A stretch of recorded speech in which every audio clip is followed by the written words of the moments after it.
It's expected this week from state and federal leaders on COVID-19 restrictions. One of them, a change in mask guidance that could be coming tomorrow from the CDC. So to talk about this, we're joined by Dr. Preethi Mehrotra, an infectious disease doctor at Beth Israel Deaconess Medical Center. Thanks for being here. Thanks so much for having me. So the word is that the CDC may say that people who are fully vaccinated no longer have to wear masks outside. You look at the bigger picture, new case counts nationwide.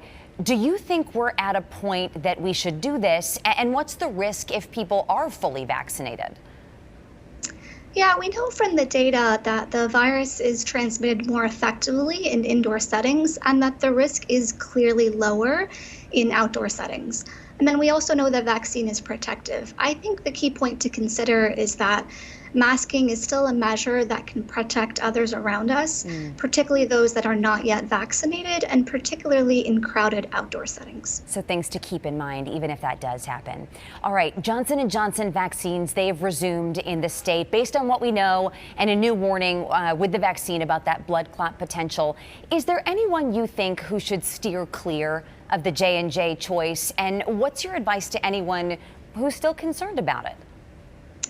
Yeah, so I think the key point is always that vaccines are an incredibly critical resource in our ability to fight and end this pandemic.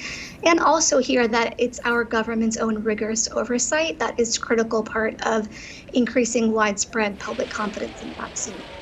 The available data that was reviewed by both the FDA and CDC suggests that the chance of this serious clotting disorder that you mentioned, which is called thrombosis thrombopenia syndrome, is incredibly low. And the cases that the FDA and the CDC reviewed were in women under the age of 50. We're fortunate in Massachusetts that there are several options for vaccination.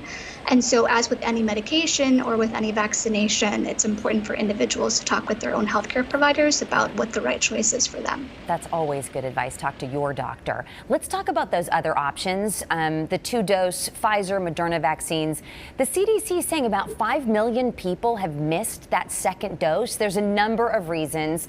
Trust is one of them.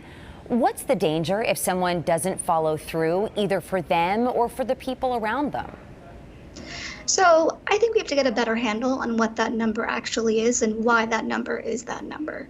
We know that there is some protection that's conferred from one dose, but the guidance really is for individuals to get both doses.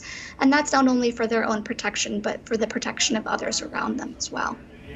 Let's talk about that in the context of COVID cases rising again globally. The U.S., 43% of the population has received one dose. Is the U.S. anywhere near the level of vaccination that we need to protect against another massive outbreak? I really wish I could say there was a magic number. 43% to me means great progress. It's better than zero, but I think we have a long way to go. All right, Dr. Mehrotra, thank you for your time and your insight. We really appreciate it. Thanks so much for having me.